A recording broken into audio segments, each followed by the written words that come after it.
à toutes et à tous.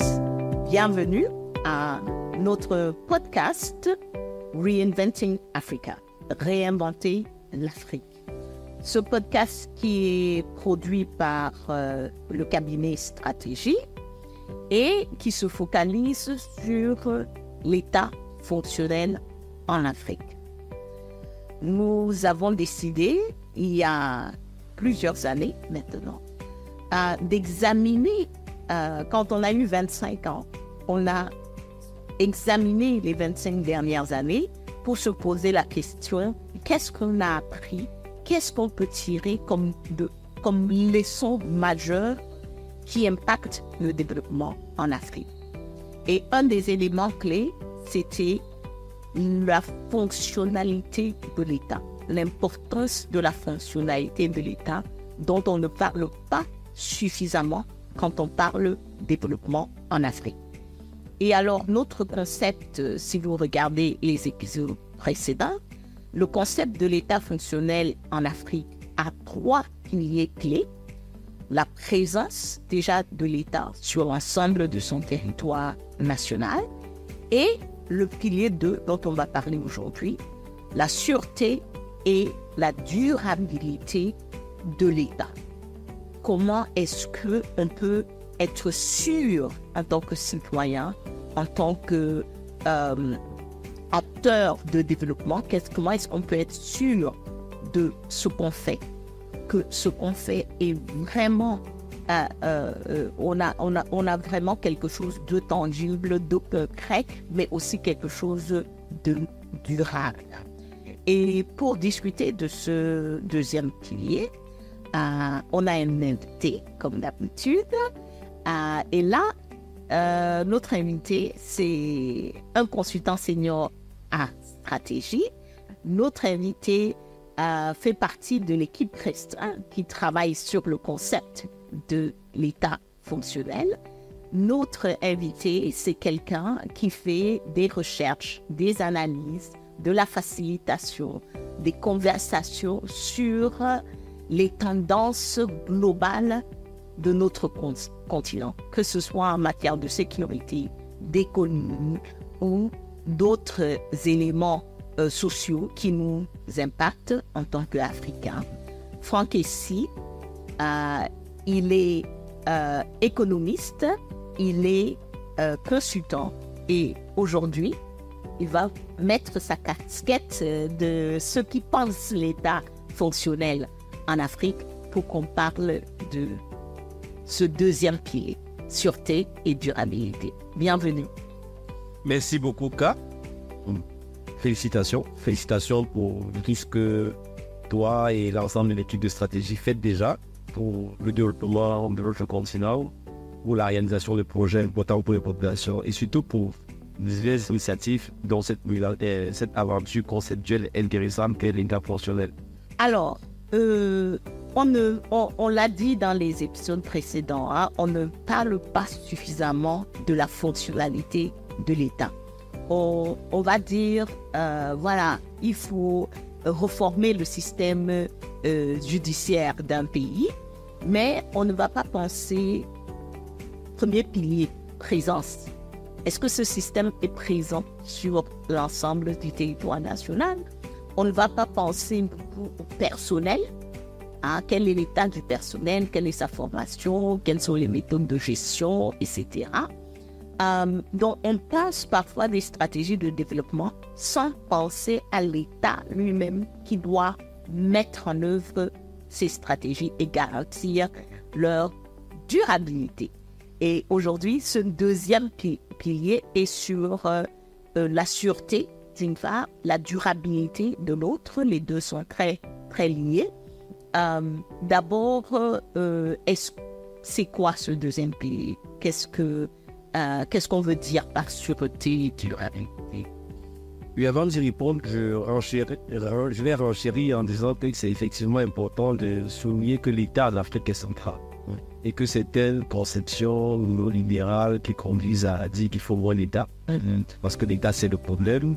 Parce que dans une France, c'est que l'État ne serait pas aussi efficace que le secteur privé a fait beaucoup de mal à l'Afrique. Et que c'est très important aujourd'hui dans toutes les approches pour arriver à transformer de façon durable les conditions des Africains ou les situations des Africains, de remettre l'État au centre, mais de la bonne manière, dans le sens où il faut bâtir des institutions qui durent et qui soient effectivement accessibles aux populations, physiquement ou dans toutes les autres dimensions, en termes aussi de coût. Et c'est dans ce cadre-là que le second pilier, sûreté et durabilité, renvoie, peut-être qu'on est en train de le développer à l'idée que l'État doit pouvoir rassurer. Les citoyens doivent pouvoir avoir confiance dans les institutions. Les institutions doivent être le reflet, justement, de la volonté des citoyens. Ça veut dire que les droits, les libertés fondamentales, les valeurs dans lesquelles les citoyens se retrouvent doivent pouvoir se traduire dans les institutions. Donc, on ne peut pas aujourd'hui mener des projets de développement, mener des politiques publiques, si en même temps, on ne s'assure pas que les institutions vont accompagner ces dernières, qui seront en interaction avec les populations et inscrits en leur sein l'idée qu'elles sont au service de ces populations. Donc, en termes simples, un État fonctionnel, sur le plan de la durabilité, de la sécurité, c'était l'État qui est au service des populations. J'ai bien aimé la phrase « l'État doit rassurer les populations ». Et quand on réfléchit concrètement, je réfléchis à moi-même, qui n'est pas la moindre des citoyens. Je suis une citoyenne qui bénéficie de beaucoup de ses droits. Mais quand tu as dit l'État doit rassurer ses citoyens, je me suis projetée devant les institutions étatiques.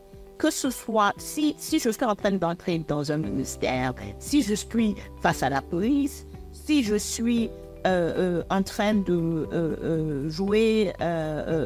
aller vers une institution comme l'Assemblée nationale, je ne suis pas rassurée. L'État fait peur. L'État, c'est quelque chose qu'on aborde uniquement quand c'est absolument nécessaire, quand on a cherché toutes les voies de contournement et que ça n'a pas marché. Pour beaucoup d'Africains, l'État, on va vers l'État vraiment avec beaucoup de réticence et avec la peur au ventre. Et je crois que cet élément dont tu parles, c'est-à-dire les droits fondamentaux qui sont garantis dans la plupart de nos constitutions. Si vous regardez les constitutions des pays africains, si vous regardez les chartes africaines qui sont supposées régir notre continent, les droits fondamentaux sont pareils, sont les droits universels. C'est le droit à la parole, le droit au service, le droit au logement, le droit au travail, etc., etc. Mais nous, en tant qu'Africains, pour la plupart, on ne va pas vers l'État qui est supposé garantir ces droits-là avec assurance. On y va avec une quasi-certitude que si on ne se tient pas très, très droit, si peut-être on ne sous-doit pas quelqu'un, si on ne trouve pas le moyen que c'est presque garanti que nos droits vont être bafoués. C'est assez problématique dans la relation entre l'Africain et son aide. Et je crois que dans cette description, dans ce constat que tu fais, de très nombreux Africains se retrouvent forcément. D'où la question de, quand on se pose la question, pourquoi l'Afrique n'a pas encore tenu les promesses de son potentiel? Pourquoi il n'y a pas de développement escompté? C'est évident que cette fracture, cette peur, cette absence de confiance qu'il y a entre les citoyens et les représentants de l'État ou les agents de l'État en est un des facteurs. Et dans la réflexion que nous faisons, ce que nous disons, c'est que ce n'est pas possible de garantir un développement durable si maintenant, secteur par secteur, les institutions, les agents de l'État n'est pas déjà, au-delà des textes qui garantissent les droits, assimilés, qu'ils sont au service des populations. Ça veut dire quoi concrètement? Ça veut dire que quand on entre dans une institution, on ne doit pas avoir peur. On doit se sentir chez soi et on doit se sentir accueilli avec des personnes qui sont formées pour faciliter la vie. Or, ce n'est pas toujours le cas. Ça veut dire que aussi, les gens doivent vraiment pas simplement avoir une conception intellectuelle théorique de ce que signifie servir le citoyen, mais doivent être aussi dans une culture de comment au quotidien on facilite les choses pour l'usager lambda. Par exemple, si on prend notre secteur comme la police, qui est importante pour la sécurité, c'est vrai que on dit la peur du gendarme, la peur du policier, le commencement de la sagesse, mais c'est surtout pour les bandes. Je crois que l'esprit ici de notre concept, c'est de dire que quand on marche dans la rue, on doit être rassuré chaque fois qu'on va poser. Alors, là, toute la question qu'on doit se poser pour tous ceux qui agissent sur les politiques publiques dans les transformations structurelles de l'État et les situations que vivent les Africains, c'est comment on y arrive. Comment désormais, dans la construction de ce qu'on fait, au terme d'un projet, au terme de la mise en œuvre d'une réforme, dans l'application d'une politique publique, chemin faisant, cet esprit de service, de respect des droits des citoyens est aussi diffusé, est aussi sacralisé, de manière à ce qu'une forme de mémoire institutionnelle, voilà, qu'on observe aussi bien dans les services centraux que les services déconcentrés des États, soit là et s'installe, on peut dire, on est en service des populations. C'est toute la question. Et je pense que cette question de confiance que tu abordes déjà, la relation entre le citoyen et l'État, et tu as parlé de la police, mais ça s'applique à toutes les institutions de l'État. En allant à l'hôpital, je devrais me sentir sûr. Quand on parle de sûreté, là, c'est la sûreté du citoyen. Le citoyen doit être dans son pays, dans son droit de citoyen, se sentir sûr quand il va vers l'État qui est supposé le servir. Donc, je pense qu'il y a un certain nombre d'éléments clés. Il y a déjà cette approche de commencer avec le droit du citoyen et puis de développer tout ce qui est institution, tout ce qui est politique, tout ce qui est budget, à partir de comment est-ce qu'on respecte ce droit, on satisfait ce droit. Donc, je reste dans mon exemple de l'hôpital pour dire, l'hôpital doit être construit pour le citoyen, pas selon un modèle colonial. Je pense que que c'est ce qu'on retrouve le plus.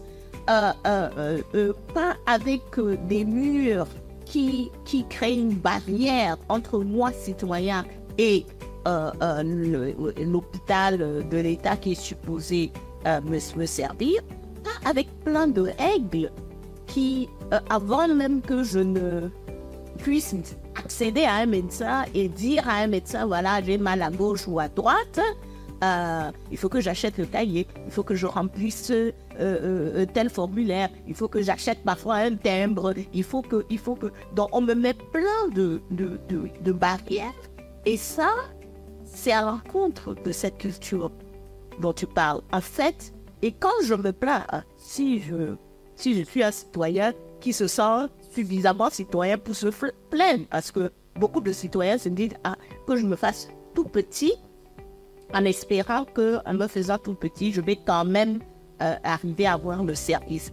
Si je me plains tout de suite, la réponse c'est, mais attendez, mais mettez-vous, mais vous n'avez pas à parler fort. Donc tout de suite, j'ai la force de l'État qui vient vers moi dans le non-respect de mes droits. Donc j'ai l'impression que toute la conception dans cette notion d'État fonctionnel, c'est carrément toute la conception qui doit... Effectivement, et tu te rappelles, on en a discuté, c'est pourquoi dans le concept qu'on est en train de développer, on a introduit la nécessité de décoloniser. Voilà. De décoloniser nos pratiques, de décoloniser nos institutions. Parce que ce que tu décris, ce sont les restes, les réminiscences de l'esprit colonial. Voilà. Où justement, c'était de l'oppression. Et c'était un État centré sur les élites, c'était un État centré sur celui qui exploite. C'était pas un État centré sur l'épanouissement des populations. Donc ça suppose donc aussi, pour tous ceux qui interviennent dans les opérations de transformation des structures, des situations, la mise en œuvre de projets de développement, ça suppose de travailler sur les populations. Parce que sans les populations qui s'imprègnent de leurs droits, elles ne peuvent pas aussi interagir de façon efficace avec les tenants de l'État. Ça suppose aussi de travailler sur les structures étatiques. Parce que dans le concept de sûreté, durabilité, c'est-à-dire le pilier sûreté, durabilité, nous insistons sur le fait que ça suppose aussi des citoyens, des collectifs organisés, capables d'interagir de façon constructive avec les structures étatiques. Mais ça suppose de l'autre côté, dans les structures étatiques, des personnes qui ont fait ce shift dans le mindset, dans les attitudes, dans le rapport justement au travail qu'ils ont fait pour les populations. Donc, là encore, les questions, ce que ça veut dire concrètement pour ceux qui nous écoutent, c'est que ce sont de venir mettre en œuvre des projets sans aussi se poser la question, mais où en sont les gens? Est-ce qu'ils sont encore dans les postures coloniales, les postures d'oppression? Pas simplement dans les discours, il faut vérifier dans leur pratique. Tu as parlé de quelque chose de très simple qui est même l'organisation physique des services. Absolument. Est-ce que c'est designé de manière à faciliter l'accès à tout le monde? Tout le monde, oui. Et à donner le sentiment à celui qui arrive que vous êtes la bienvenue. Moi, je voudrais rebondir sur deux choses. Un, le citoyen a droit aux soins. C'est un droit. Il est malade, il a droit aux soins. Et qu'on réfléchisse tout. Donc, le design de l'espace physique, la formation du personnel, les outils qu'on utilise pour pouvoir avoir accès doivent être des outils qui sont les plus faciles pour moi, le citoyen. Tous les systèmes qui sont mis en place pour mon accueil, pour mon traitement, etc., doivent être des systèmes qui respectent ma dignité, qui me donnent vraiment mon droit aux soins aussi dans les meilleures des conditions possibles. Donc, je crois que c'est vraiment très, très important d'avoir cet élément de sûreté et de durabilité, parce que le fait que ces services se livrent à moi dans le respect de mes droits, dans le respect de ma dignité, ça veut dire que je vais les utiliser. Si je reste dans le domaine de la santé, on voit dans beaucoup de pays africains des gens qui préfèrent des soins en dehors de l'État. Donc, ils vont aller au niveau traditionnel, voir un soignant traditionnel, ils vont aller voir un religieux pour leurs problèmes de santé. Et contrairement à ce qu'on pense, souvent ces soins-là sont plus chers que les soins de l'hôpital. Mais il y a plus de respect pour leur personne, pour leur dignité, pour leurs droits que au niveau de l'hôpital. Mais l'autre élément sur lequel je voudrais répondre, c'est, tu l'as dit rapidement, les collectifs des citoyens. J'ai l'impression, toujours dans notre état post-colonial où nous sommes, que nous sommes restés dans l'état d'esprit du colon vis-à-vis des collectifs des citoyens. Dès que les citoyens s'organisent, l'État semble avoir peur. Or, dans un État fonctionnel, les collectifs des citoyens, ça veut dire les associations de quartier, les associations de village, mais ça veut aussi dire les syndicats, les regroupements des médias, tout regroupement des citoyens qui ont un objectif en commun se regroupent pour dire comment est-ce qu'on va défendre nos droits et promouvoir nos droits. Tous ces regroupements sont positifs pour l'État. Ça peut être, le mot en anglais c'est uncomfortable. Inconfortable. Inconfortable, voilà. Pour l'État, parce que ça veut dire qu'il y a des personnes qui sont en mode parfois de défense, en mode de revendication. Mais c'est positif pour l'État parce que cette revendication permet à l'État de comprendre là où il y a défaillance, là où il y a un problème de perception de ce qu'il est en train de faire, ou bien un problème réel de fonctionnement de ce service. Et les collectifs donnent un interlocuteur à l'État.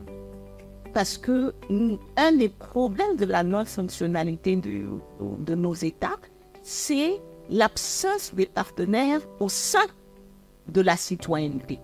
Donc, je veux que les médias marchent mieux, je donne des ordres, je fais des décrets, je fais des etc.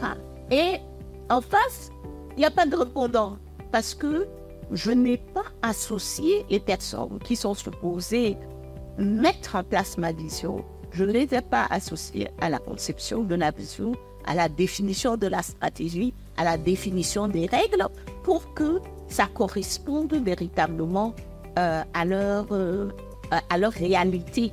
Hein. Pour les travailleurs, alors, n'en parlons pas. Dans beaucoup de nos États, même les syndicats des fonctionnaires sont considérés comme des ennemis au lieu d'être des partenaires qui permettent à cette fonction publique de mieux travailler. Effectivement, parce qu'au final, ce pilier de sûreté et durabilité, tel que moi je le comprends, c'est simplement aligner les dirigeants, les institutions sur les priorités des populations, en s'assurant que cet alignement se fait à travers la création d'espaces safe pour les citoyens, où ils peuvent interagir et donc à travers cette interaction, ajuster les politiques publiques, ajuster les mesures qui sont mises en place. Bon, cette interaction doit se faire entre population et dirigeants. Donc moi je pense que c'est très important et c'est une des leçons qu'on tire de nos 25 années, qu'on essaie de cristalliser, capturer dans ce pilier.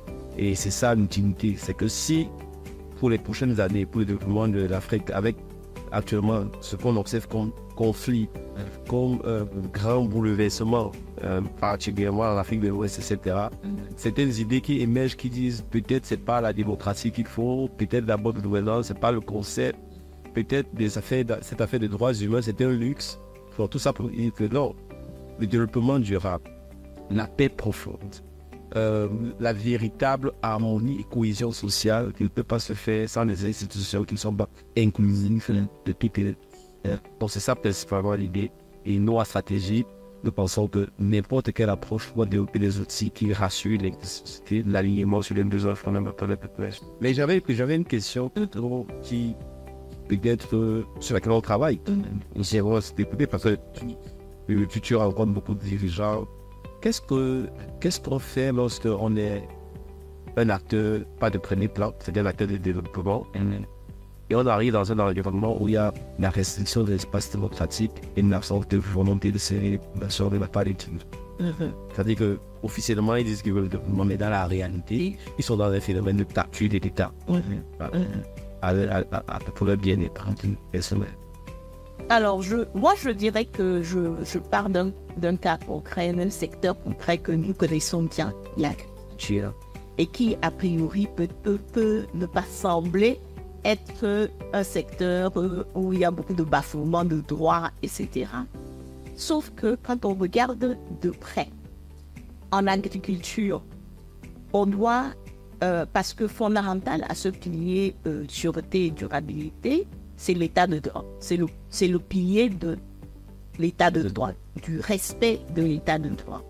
Donc, allons sur quelque chose qui est l'agriculture très fortement, le facile, et qui dans la plupart de nos pays est une catastrophe. C'est le début des problèmes dans le secteur agricole, parce qu'on n'a pas donné la sûreté au producteur agricole sur sa parcelle. Cette parcelle n'est pas sécurisée. Pour qu'il la sécurise, parfois, c'est des délais, des coûts, quelque chose d'extraordinaire. Ce qui fait que lui-même, face à sa parcelle, il hésite à investir, il hésite à innover, il hésite à prendre quelques risques que ce soit parce que lui-même n'est pas sûr que ce morceau de terre va toujours lui appartenir. Allons un peu au-delà et retrouvons les femmes. Les femmes qui, en matière d'agriculture en Afrique, représentent 60 à 80% de la main-d'œuvre.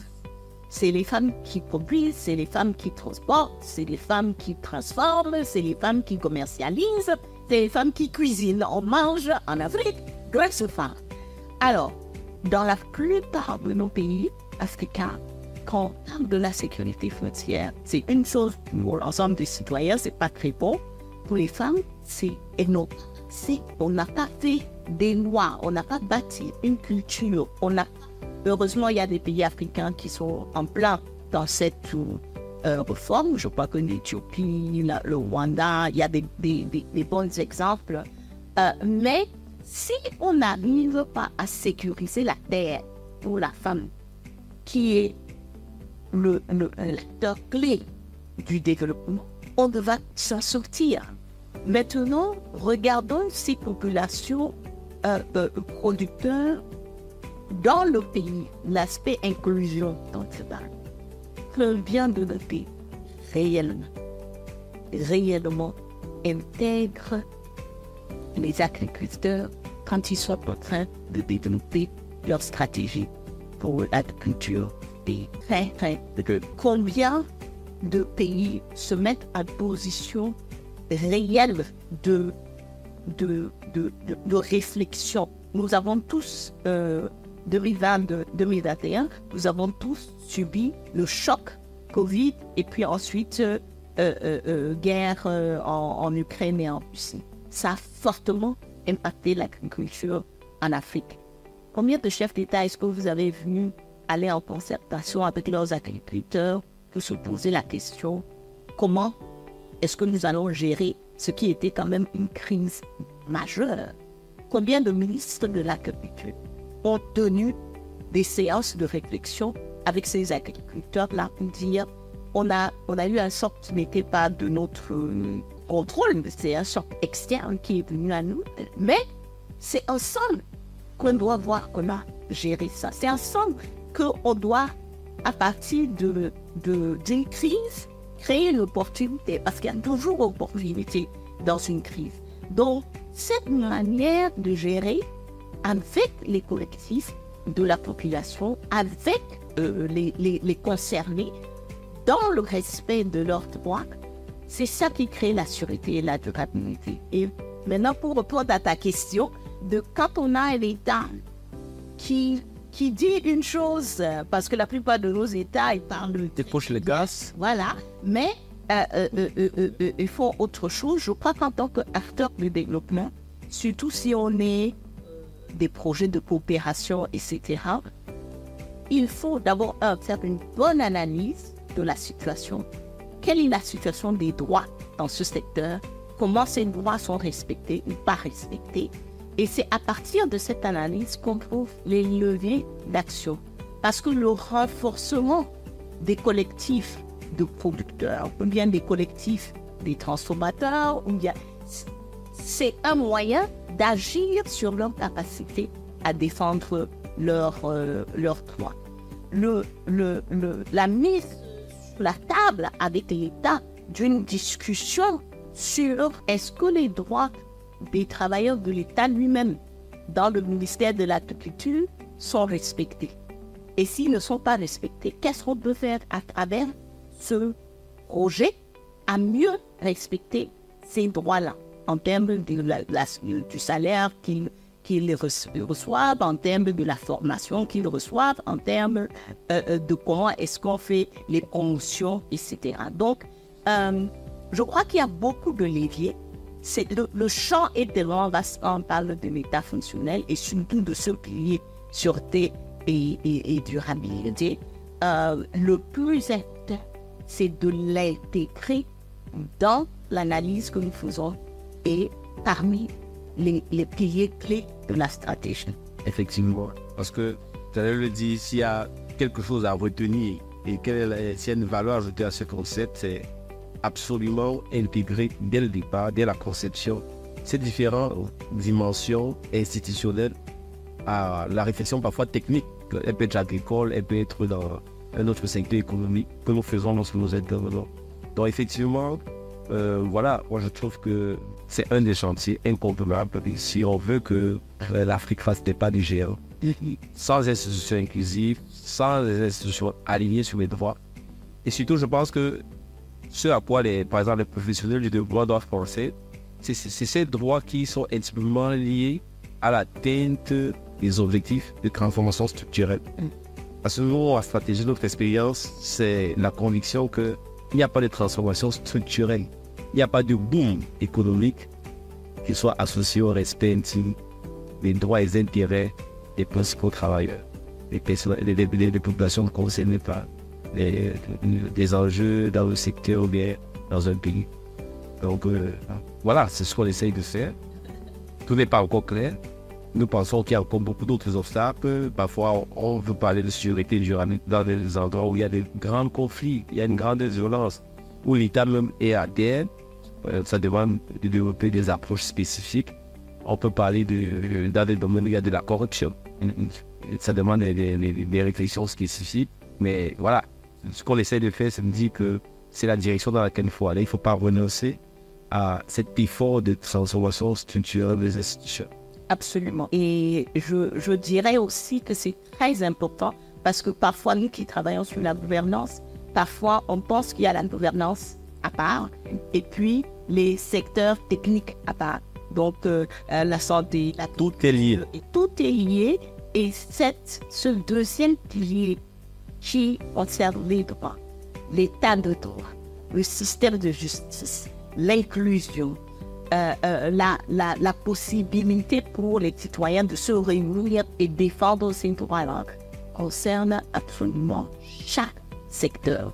Et ce qu'on doit demander à ceux qui interviennent dans ces secteurs techniques, c'est d'intégrer cette analyse-là dans le travail qu'il faut pouvoir avoir les leviers pour ce choc dont tu parles, ce développement, ce quantum leap que nous voulons tous en matière de. Et voilà, sûreté et durabilité. Franck, je crois qu'on va dire. Oui, merci beaucoup, Carl. Je crois qu'on a ébauché les grandes lignes de ce pilier. Il est encore très riche. Il y a beaucoup d'aspects que nous sommes en train de développer avec des pleines d'applications et d'outils concrets de tous ceux qui s'intéressent. Donc, comme tu l'as souvent dit, il faut nous suivre sur nos plateformes et bien sûr, on espère qu'on va pouvoir apporter de la valeur à tous ceux qui se préoccupent de la réinvention de l'Afrique. Donc, je suis très heureux de participer au prochain. Ok, excellent. Et contactez-nous, s'il vous plaît, laissez des commentaires, laissez vos idées.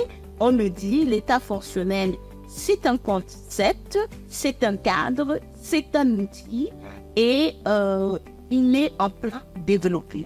Donc, vous pouvez à tout moment nous contacter. On le développe ensemble avec vos contributions, avec vos commentaires, avec vos questions. Donc, à très bientôt.